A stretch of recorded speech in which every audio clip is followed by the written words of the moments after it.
Holy smoke, how did that week fly by so quickly? Welcome to Tuesday, everybody. It is Tuesday office. It's office time with me. It's an Ask Me Anything, and we're here every Tuesday at 11:30 a.m. Eastern Time, and I'm so inspired and grateful for the people that join and come on board. Thanks for being here. If it's your first time here, now would be a genius time to click that subscribe button and turn on the bell for notifications so that you get an alert every time I create a new live or a new video about growing your business. I see people are here. You can chat with me through Facebook Messenger. You can chat with me through the YouTube, whatever this is, the YouTube chat over here. I'm actually going to put something in there right now. And I'm going to reach over to the camera just for a quick second and just tap that to make sure that I'm in focus. Sometimes people complain that I'm not in focus. And welcome aboard. Nice to see you here. And I always like to put a quick little message in here, which is my meeting link in case you want to get on my calendar, meet with me. HP, Prouty.me. Super easy to remember. There we go. Put that chat in and let me just pin that thing up to the top. And then we can get rocking and rolling, talking about growing your business, talking about marketing, talking about client attraction, all of the things to help you grow your business, because we are really at that time in history where you have so much opportunity available to you right now. Things are so vastly different, and they get more and more and more and more advanced, and more opportunity, and all of these great things that are available to you right now to grow your business. And every single day we see more opportunity. So I'm inspired to be here to help you along with that. Now, I had some questions that came in during the week. I'm going to just bring those up really quickly, and so we can start talking about these questions. So the first question that came in, let me see if I can find this, is from Jake. Nope, that's not the first one. The first one is from Ari, and it says, "Hi, would you make a video on how to do proper research before writing an article on a given topic?" So Ari asks, could I do a video on doing the research before writing an article? So this is a question about copywriting, about content creation, and in particular about content creation for in the form of an article, and how to do the research in that. So let me take you through the workflow that I use when I am doing research in writing content. And I've written content for really, really large companies that service a worldwide audience.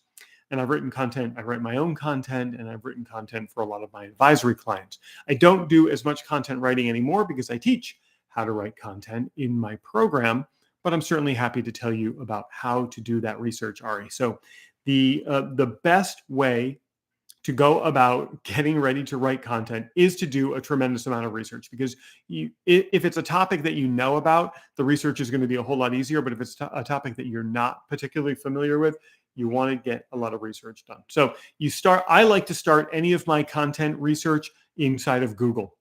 And so I will go to Google and I will start typing really, really broad search phrases. So if I were writing content about intermittent fasting, I would go into Google, and the first thing I would do is I would search for fasting. I would just, that broad of a search, I'm just closing window down, that broad of a search on just fasting. I would start there, and then I would expand my search to intermittent fasting, and I would start to look at what's showing up on the first page of Google. Now, I can't show you my screen, but I can tell you this. When you do a search, look beyond the ads at the top, and then look beyond the first couple of results. And you're going to find a section called, that Google's going to put in the search results. That section is called People Also Ask, or People Also Search For. And it's going to give you 3 to 5 questions that people type into Google to ask. Now, the reason that Google is putting this there is to make your life easier, because Google is trying to predict what you're going to ask next. And so Google is placing these there for you. So how does Google get these questions? Google gets these questions by looking at the most common questions that are being asked on that topic. So if you're writing an article about intermittent fasting, putting intermittent fasting into the search and then looking at the questions that are being asked, those top 3 questions or 5 questions that are being asked by Google, Google is handing you the keys to the kingdom. Google's saying this is the content that people are looking for the most. So you can get ideas for the title of your article, or you can get the sections of your article. Because if you're writing a large article, it's going to be broken into sections, logical sections. Each of those questions could be a section in that article. So you synthesize that information to create your high-level topic and then your subtopics. And now you are simply tasked with writing the content that answers those questions, and then you have a really well-formed article. So here's a quick ninja trick for you. And by the way, if you're watching this and you happen to be a ninja, I don't say that to offend. You're probably very good at being a ninja, but here's a ninja technique that you can use when you find these questions inside of the Google search results. And that is to click on one, and it will expand the answer, and then click and close it. And what that's going to do is it's going to encourage Google to include more questions. So if there are, for example, 3 questions listed and you click on one, when it collapses, you will then see more questions that are asked. So if it showed you 3, if the Google search results showed you 3 questions and you needed 5, just click on one, click it again, and you'll get 2 more that will pop up. And you're going to get the top 5 questions that are being asked about that topic. In this case, it's intermittent fasting. So when I'm doing research into writing content, that's generally enough information for me to create a really great article. If you want to go further than that, then it's time to venture into some other platforms and go into LinkedIn and search for that topic and see what articles have been written about it and get a feel for the kind of articles that are being written. Then go to YouTube and search and look at the videos that are being produced about that topic and look at the things that are being talked about so that you get ideas for what you can create with originality into the article that you're creating. And then finally, if you really want to get advanced, go into Google and look at the top 10 search results and click on every single one. So we're talking about intermittent fasting. You type intermittent fasting in the search and you're going to get 10 search results. Click on every single one and start taking notes. What does this article look like? Is it a list type of article? Top 10, for example. Is it an article that reviews products or services that relate to what you're searching for? Is it an article that's a how-to, for example? And you want to see what are the most popular search results and how do they manifest when you look at the actual article. If you find that there are more lists, then you probably want to write an article that's list-based. If you find that there are more how-tos, then write a how-to video. Or not a how-to video, but write a how-to article. You see, the top search results, Google is looking at how the humans interact with those search results. So when they produce a search result, when Google produces a search result, somebody clicks on it, they go to that page, they spend time on that page. The longer they spend on that page, the more valuable they feel that page is.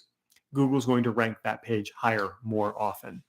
So if it's a how-to article, and people spend a lot of time there, you want to write how-to articles. So Google is giving you all the information you need about how to write a good article and what the topics are. This is the first step in research. Truly, this research shouldn't take more than 7 to 10 minutes. I wouldn't spend much more than that. That's going to give you everything you need to start writing a really, really good article. All right. So let's quickly review. The first thing that you're going to want to do is do a Google search, and for a very broad key phrase, and you're going to look at the questions that are being asked. You're going to click on them to expand and get more. Then you're going to look around through on social media sites, see what's being talked about. You can also find questions that are being asked about that topic on social media sites like Reddit, Quora. You can get questions that are being asked. You can find those. Then you're going to look at YouTube, see what videos are being made about the article that you wish to write. Then head back on over to Google search and look at the top 10 results and see in those top 10 results what kind of content is being written. Use all of that to formulate the framework for the content that you're going to create. Okay, hope all that makes sense, Ari. And if any of that didn't make sense, just drop me a message and let me know. And I see that somebody who inspires me so very much. Sonia happens to be here in the audience right now. She is Lotus Life Mastery. If you happen to be checking in, I do want you to check out her and her videos on YouTube. They're coming. They're coming. We both know they're coming. She's just starting her YouTube channel, and she is in my mastermind program called Growth Galvanized, and we get to see each other a couple of times a week and help her with her business growth. And such an inspirational person. So I do want you to check her out and find her social media so that you can follow her and get some guidance from her. Okay, so first question is handled, and it was all about how to do the research in writing great content and writing great articles. Let's move on. Another question that came in, and let me just go over here to my notes. These are questions that came in during the week. So that was Ari, who asked about doing proper research. Next is from Jake.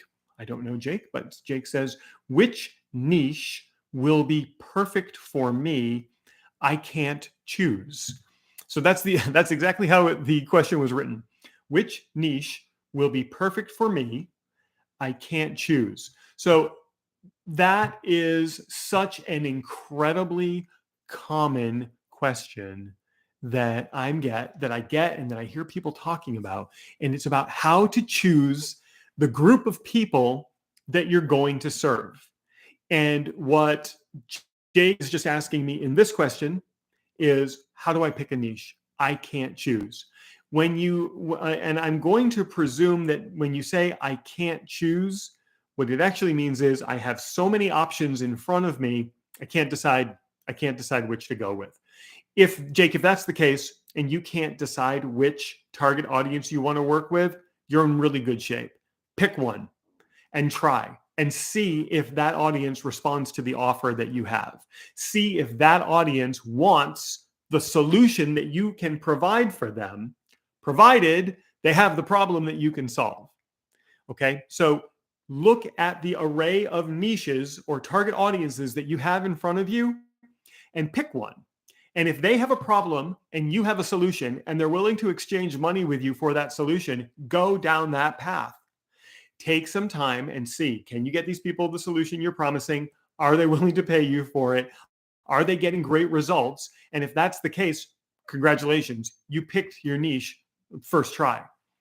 If you go to that niche, however, and they don't have a problem, or they have a problem that you can't solve, or you're not inspired to solve. Let me say that again. If they have a problem and you're not inspired to solve it, run away. Move on to the next niche. Because I want to tell you two very important things about working with clients. First is you must be highly inspired to work with someone. So you must pick a niche that you are inspired to be working in. That's number one. Number two, you absolutely must be inspired to solve their problem. If you don't have both of those, you have to run in the other direction. And we see this all the time. If you're not inspired by the solution that you're giving, you're not going to want to get up and go to work every day. You're not going to want to put in the time to make that solution better. You're not going to be inspired to talk to the people about that solution. So you must be inspired to solve the solution. Lauren from Conscious 7 is checking in right now. That is someone who solves a problem, and she's inspired to do so. And one of the ways that she helps her clients, and I know Lauren. Lauren's also in my mastermind program, Growth Galvanized. Lauren helps people overcome so many personal holdbacks and setbacks through Pilates. And you would think Pilates is just an exercise that you might do on a yoga mat somewhere. Not the case at all. When you know after spending 4 minutes with Lauren that there is so much that happens when you do Pilates that opens up your entire world, your entire consciousness. And that is an example of someone who is highly inspired to serve a group of people and is highly inspired by the solution that she provides. And we know this because she can do it every single day. There's Eileen Ryan, Get Hired Rapidly, checking in. This is another one. Eileen is a great example of someone who has picked a niche, people who are unemployed and are seeking to get hired rapidly, and a solution, a strategy for creating the resume, getting yourself in front of potential employers, and then understanding the answers that they're looking for in the interview so that you get hired rapidly. This is someone else who is inspired by her audience, her target market, and is inspired with the solution that she provides. When you couple those things together, the impact, I'm trying to clap louder, I want to get your attention here. The impact is so powerful because you have people that you want to be serving and you have a solution that you want to provide for them. Who doesn't want to go to work when you have that? If you're sitting there and you're dreading getting up and going to your job as a coach or a consultant or whatever you happen to be, if you're dreading any aspect of that, then you need to loop back around and troubleshoot what's wrong. And I'll tell you where to start. First, look at the people that you're serving. If you dread your job, it's because you don't like the people you're serving. You're not inspired by them. There's no easy way to say it. You don't like them. You're not inspired by them. So you have to make that change. You have to pick a different niche. You have to pick a different group of people that you wish to serve. And then if you have a solution that you're inspired to deliver, you're going to want you can't wait to get to work because you know that you're changing people's lives. So if you're dreading going to work and you love the people that you're serving, the next thing to look at is the solution that you provide, right? If you don't like the solution you're providing, you're going to find every excuse to not work. You're going to be distracted all the time. You're going to be always going out and getting a snack. That's the key indicator. When you're sitting working and you find yourself compelled to go get a snack, it's because you're not inspired by what you're doing. And this is so much more of it. I don't know. Jake asked about how to choose a niche, and now I'm going to start talking about brain chemistry. But there's chemistry in your brain that is driving you towards distraction because you're not inspired by what you're doing.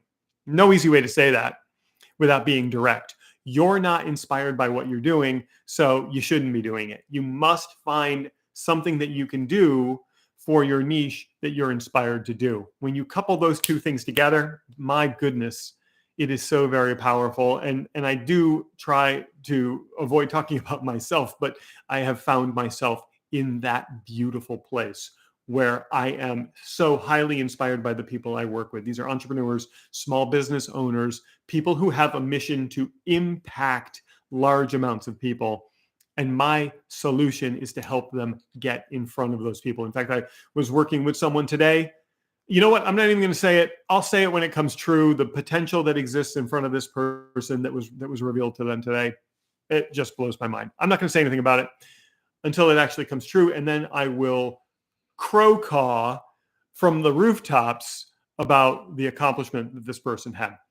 But you have this gift to give the world. And if it inspires you and you can give it to people who inspire you and they're willing to give you money in exchange for that, you have built something absolutely beautiful. So Jake's question was, how do I pick my niche? The answer is you pick people who you love to work with and you find a solution that you love to deliver and you couple those two things together and you shake it up. It's like the people that you want to work with are Mentos. Mentos are a little round candy, a minty candy. The people that you want to work with are Mentos. And the solution you provide is Coca-Cola. And you take the Mentos and you put them into a bottle and then you pour Coca-Cola in there and the whole thing just explodes. And it shoots foam and cola everywhere. You can find videos of that on YouTube, I'm sure. That's what happens when you have an audience that you wish to serve, that you're inspired to serve, and a solution that you're inspired to deliver. And then the whole that explosion is not just money filling your bank account, although that's beautiful. It's the impact that you're having. It's when people can't wait to talk to you and tell you about the results that they're getting. That's when things just completely blossom for you. All right. So are you staying hydrated? You got to stay hydrated, especially as an entrepreneur. Checking in on the chat. Somebody says this makes total sense. That's excellent. Your videos have been phenomenal. Is your organic program good for solopreneurs? My organic program is made for solopreneurs. It's specifically made for people who have started a business and want to have impact on the greatest number of people, because my program is going to get you in front of millions and millions and hundreds of millions and billions of people so that you can demonstrate to them that you can provide them with a transformation. That is the entire goal of my program. So yes, solopreneurs are a good target for me. and a good target market for me, you can find my meeting link in the pinned comment at the very top of this, or all you have to know is my last name, Prouty.me, and you'll get on my calendar. Let's see. I'm going to check in, see if there's any other questions. Eileen Ryan, Get Higher Rapidly, says DWCS, do what Chris says, and it works. Thank you very much, Eileen. You have seen, I love to see the results that you're getting. Lauren says, I follow you what you tell me to do, and it works. Lauren, you're doing amazing things. So inspired. Thank you so very much. Eileen says, this is a compliment to me. I'll let you guys read that on your own. Thank you very much. Eileen's business is exploding. That is true. Sanja says, this question helps me and guides me. I'm so grateful to be able to do that. And I do love spending time with you in the program. There is one more question that came into me during the week. And let me see if I can find this thing. This came from Superbird XLL. Pretty sure that's not their birth name, but that's excellent. Can I work on multiple niches? So I'm going to say two things about this. First, I'm going to comment on your name, Superbird XXL. That reminds me of, and this is just a quick aside, sit back, guys, it's story time. I have tried for years to change my nickname to Sizzlebird. And I have tried for years and years and years. I can't get a single person to call me that. So the fact that you are there, I think it was Superbird XXL or XLL. I don't remember what it was now. It's Superbird XLL, whatever that stands for. The fact that you, Superbird, are out there in life with your nickname Superbird, congratulations. I have tried easily for 5, maybe more years to get people to call me by my chosen nickname, which is Sizzlebird. Nobody will do that. Yet, all around the world, people get called whatever they want. Nobody will call me Sizzlebird. Doesn't matter. Okay, so Superbird, sorry, I just had a little pop-up. Superbird XLL says, I forgot the question already, says, can I work on multiple niches? So here is my answer to that. Somebody says they're going to start calling me Sizzles. Maybe you can try it. We'll see what happens. Somebody says XLL is an Excel file. That's what it stands for. So Sizzlebird, Superbird XLL says, can I work in multiple niches? The answer is yes, you can. You have my complete permission, Superbird, to work in multiple niches, provided those niches have some sort of contextual relevancy to what your solution is. So, for example, an accountant is a niche. A lawyer is a niche. You can work in both of those niches if you have a solution that satisfies both of them to the degree that is better than anyone else around.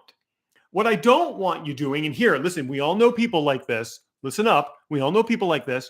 Oh, here's who do you serve? I serve anybody with money. I'll serve anybody that will pay me for what I do. Well, what do you do? Well, I do everything. I doodle pictures of dogs. I can manage social media. I will go to your groceries. And anybody that has money, I'll do it. You know what happens?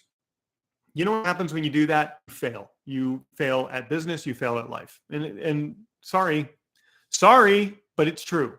When you try to do too many things, you can't do any of them really well. And when you try to service too many groups of people, you can't service any one of them really well. Because groups of people have a vernacular. They have a lexicon. They have a language that they speak. And in order for you to service someone better than anyone else, you must speak the language of the group that you're speaking to. You must speak their language. You have to be a part of them. You have to understand their pains, their challenges, their desires, their limiting beliefs. You have to understand the things that are holding them back, and those are different for every group of people.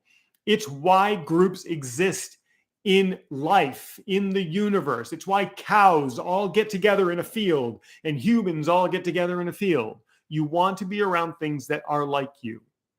And when you're around things that are like you, there is an energetic connection between you. And when you try to service the cows and you try to service the people, none of them are going to get a great result. So you got to knock that off. But if you want to service multiple niches, have some sort of contextual relevancy between them. An accountant and a lawyer are both service providers that work with businesses. That makes sense to me. But if you were servicing accountants and Uber drivers, I don't know. I don't know if those two niches are going to work well for you. Or if there's no contextual relevancy between the two, because I want you to slim down your services to that one thing that inspires you. And we were talking about this with the last question, which I think what Jake had asked about picking a niche from an array of niches. It's finding that one solution that inspires you to get up every day and make it better and better and better. I have spent years, 21 years, making my program better every single day. If I were doing a dozen different things, and by the way, I'm coming to you from a place of where I used to do that. I used to be the person, I used to be that one stop. You could come to me for everything. And it just didn't work. I was doing none of it to the extent to which I wish I could, or to the extent to which I wanted to. So I just started chopping things off. I looked at my profit centers in my business, and I saw that one thing that I was doing wasn't profitable as the rest. Chop, gone. Don't stop delivering it. Take all my competition's contact information, give it to my clients, go to them now. Don't come to me for this anymore. Gone. Pissed a lot of people off. And there are people that won't talk to me now because they wanted me to do it. Sorry, it's diluting and it's causing my lack of focus. And I just did that year after year after year until maybe 10 years ago. Maybe about 10 years ago, I had one thing that I do. And that's it. And it's help people attract clients through social media and search. Help people attract clients through the internet. That's what I do. It turns out that when people learn how to do that, they can use it to attract clients everywhere, right? But my specific focus is what can we do to execute the minimum amount of effort and the maximum amount of impact? How do we tune that all down? So the question that Superbird Excel asked is, can I work in multiple niches? Sure. Can you? Yeah, you can. If it dilutes your services, you're making a huge mistake. You're just being dumb at that point.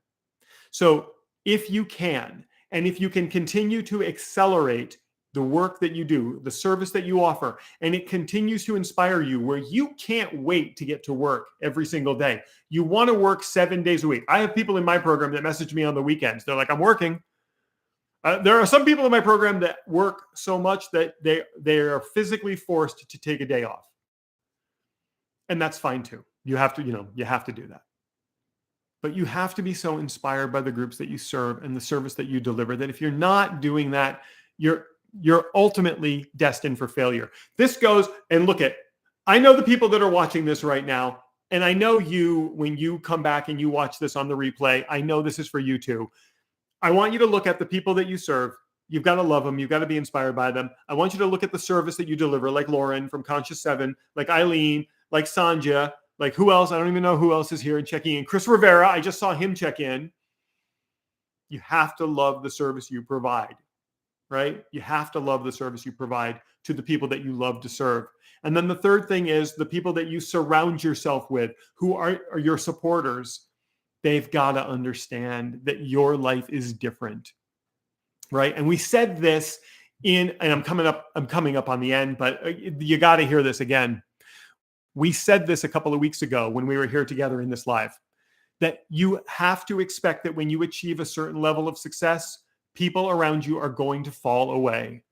People are not going to understand the drive that you have to be successful. They're not going to understand it because the people around you are not inspired by the people they serve, and they're not inspired by the solution that they provide. You can tell within moments of talking to someone, you can tell that they're not inspired by who they serve and what they do. And they will never understand why you want to work tirelessly because they are in a totally different paradigm than you. And as you start to achieve levels of success, they will fall away because they will be scared of the success that you're having. And they will revert back to their group of people who are uninspired, doing uninspiring things, living uninspiring lives, so that they can sit together and kvetz about you who have left the pack and are now on the rocket ship into outer space. And they won't understand. And you can't expect those people to support you. and they won't support you. And it doesn't matter. Final point, when you are inspired by those you serve and inspired by what you deliver, and you have a few tight people around you who are inspiring to you, it doesn't matter if a single person supports you. It doesn't matter if a single person supports you, because you are supporting yourself at that point. It is that internal drive that just keeps you going. Every single person could try to shut you down and tell you that what you're doing doesn't matter, or they not understand what you're doing, or try to take you off task. Let's go out and drink. Let's go do whatever. I don't even know what happens out in society anymore. Let's go do this.